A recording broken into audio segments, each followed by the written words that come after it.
Welcome to Biota.org Interviews. I'm Tom Barbalet, and today I have the pleasure of talking with Jeffrey Ventrella, who emailed me earlier in the week with regards to a number of his artificial life projects. Jeffrey, for people not familiar with your work, can you please give some background into your development and how you got interested in A-Life? Well, I was in art school, and I just graduated, and so I kind of came from the art and aesthetics background. I had gotten a degree in art education, and I was had always been interested in biology, wanted to be a doctor when I was younger. And I had never touched a computer, never written a program before in my life, and my brother brought home this computer and said, "Hey, do you know anything about fractals?" And I said, "Frack what?" And he said, "Let's try this." And so I wrote my first program, which made a fractal, and right away I discovered a new visual language, a language of emergent complexity, and I was playing around with film animation at the time. And I think just the whole mindset of fractals and chaos got me going in a certain direction, and it's never stopped since. So that's how I got into A-Life and programming in general. Terrific. Now, I noticed from your resume that you were at MIT Media Lab at a kind of formative time in the Media Lab's history. Can you give some background to that and what it was like working with people in that field? It was rough. It wasn't necessarily rough because of the work. I mean, the work was rough too, but it was rough because that was at a time in my life when I was debating about whether to move into a more heady space, to get into AI and technical things, and I also have a very Luddite side to myself, and I was sort of fighting that. But the opportunity to go there to the Media Lab, and of course to get full stipend and to be paid to live in Cambridge for 2 years was I couldn't resist that. And so I did that, and it was a formative time. I think it may have been right at the edge of the end of a formative time. But there was still a lot of A-Life related thinking going on, and it was very exciting to work there. I got some C-chops happening while I was there. Terrific, terrific. If we can talk about your first, or certainly what appears to be your first commercial A-Life experience with Darwin Pond. I've been playing with it recently. It's a fascinating program, but in terms of a background of moving A-Life into a commercial venture, can you give some discussion to that, please? Yeah, well, I think it was an attempt at moving it into a commercial venture. Obviously, it was done within Rocket Science Games, which was aimed at making games that sell. It also happened at a time when the dot-com bubble was about to burst, and the company was going under. And there were some legal battles between Rocket Science and SegaSoft, and Darwin Pond was one of the things caught up in that snag, and it took me a while before I actually got a hold of it myself, where I could then do whatever I wanted to do with it. And by the time I got it, I was just eager to get people to play with it, get people to use it, and I didn't even care whether I made money with it at the time. And it's actually gotten quite a bit of mileage. A lot of people like it, and consequently, I developed Gene Pool based on that, and that's what I've worked on more recently. Terrific. Yes, looking from Darwin Pond to Gene Pool, it does seem a logical track. Although there are some features in Darwin Pond that I like the test tubes and things of this nature. Yeah.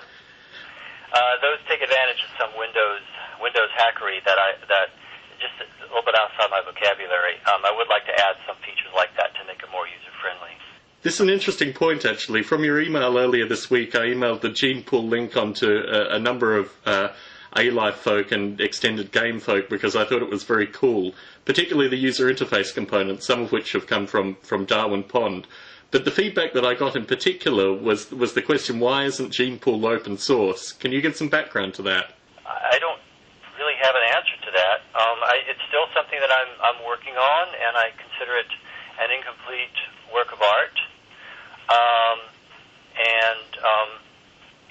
I think there are reasons why people want to make things open source, but I haven't found any good reason to. Looking at the user interface in particular, I found it very relaxing to play with Gene Pool, and some of the feedback I found with my own A-Life development is that people tend to play it for relaxation. Have you gotten this kind of feedback from gene pool? I haven't heard people say that it relaxes them. Some people say it excites them, and but relaxation is great as well. Actually, mentioning that it relaxes them, I think, is good because sometimes young children will play with this and they'll enjoy it, and I can sense that there's a bit of play involved, which is great because if they're learning sort of almost unconsciously some principles of complexity and ecological systems thinking at the same time as playing, then that's great.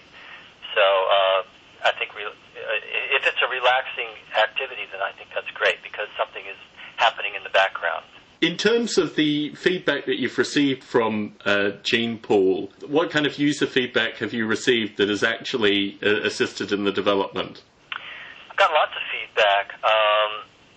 Periodically, every week or so, I'll get one or two emails from people, and interestingly, most of them are in Europe or Russia. Not as many people in the States are emailing about gene pool. I don't know exactly why. It's a phenomenon I found with Nodal Ape as well. Is that right? Yeah. Yeah. And of course UK. I think there's just a higher level of A-life consciousness in UK, at least in the universities. I don't know otherwise. But I've gotten lots of technical issues, and people have reported bugs. This doesn't work, or I get an assert here or there, and I'll go and check and I'll fix it, which is great. You produced academic papers on the gene pool software as well.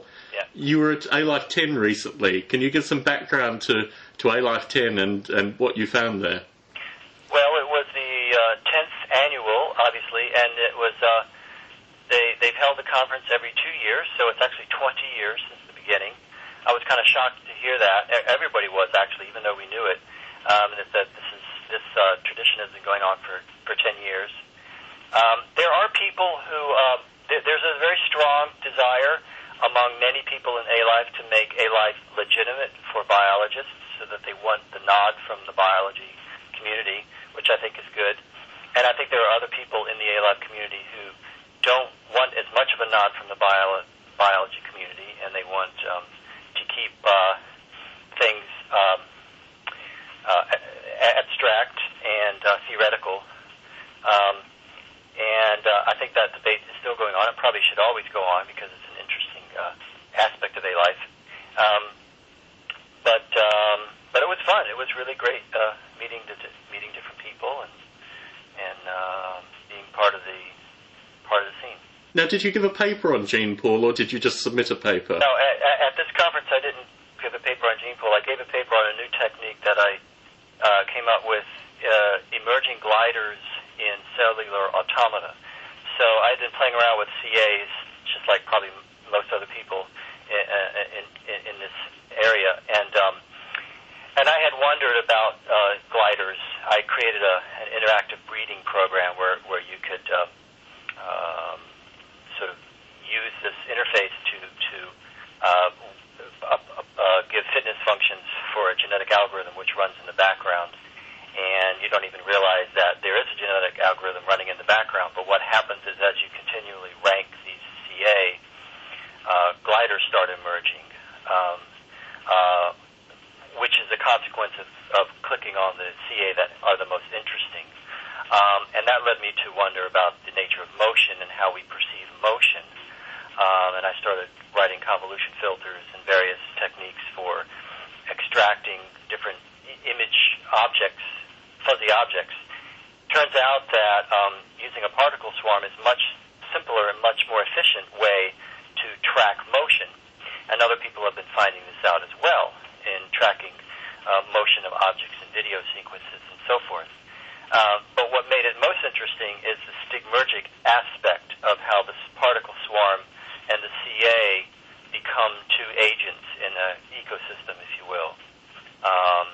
And that's kind of how it applies to the stigmergy idea of one agent interacting with the environment, and the environment is the other agent acting with the other environment, so they become each other's environments in a way. If that makes any sense. It certainly does. In terms of the A-Life community, you've mentioned A-Life 10 had a specific component of the community, but in terms of the kind of broader A-Life community, what would you like to see in the future? Broader, you mean outside of conference goers? I would think, I mean, Biota has an interesting subset of which A-Life 10 is a part of, but there seems to be a kind of broader network of hobbyists and people who wouldn't necessarily attend conferences, people from academic areas that aren't necessarily part of the A-Life 10 kind of conference circuit. What would you like to see from this kind of broader, richer community? Oh, geez. More of the same. I don't know. I think it's all great stuff, and I think it's great when people that are not trained, not technically trained or scientifically trained can dabble in this, which is why I think it's great that, what you've made, the Noble Ape, and the stuff that I'm making can be accessible to people who are not C++ hackers or high-level scientists. I think bringing it down to a level where students and everyday people can play around with these ideas, I think that's a good thing. In terms of the future development of GenePool and your other projects, what would you like to see in terms of community involvement? Would you like to see people that were coders, people in documentation, advanced users, things of this nature? What would you like to see? Yeah, well, actually, this comes back to your question about open source. I think at a certain point it will have to be open source because, in fact, just today I was playing around with it, pursuing some new tweaks, environmental tweaks and things. And I think at a certain point it's going to grow to a size where one person, namely myself, is not able to maintain it anymore, and it has to sort of go out into a larger ecology, if you will. And I think maybe that's what open source allows to happen. So at a certain point, I think I'll let it go. But I'm not quite there yet. But I do think that kind of thing, and also perhaps short of that, maybe creating components that can be tweaked and scripted by other people to sort of open that door. Any closing comments for the interview? Oh gosh, I can't think of anything except that I think this is just an endless pursuit, and it's in a good way. I hope to be coding when I'm 85 and continuing to make A-Life programs, emphasizing the educational aspect and the artistic aspect of it so that everyday people can enjoy it and learn from it. Thank you very much for contacting me, Jeffrey, and thank you very much for this interview. You're welcome. Thank you.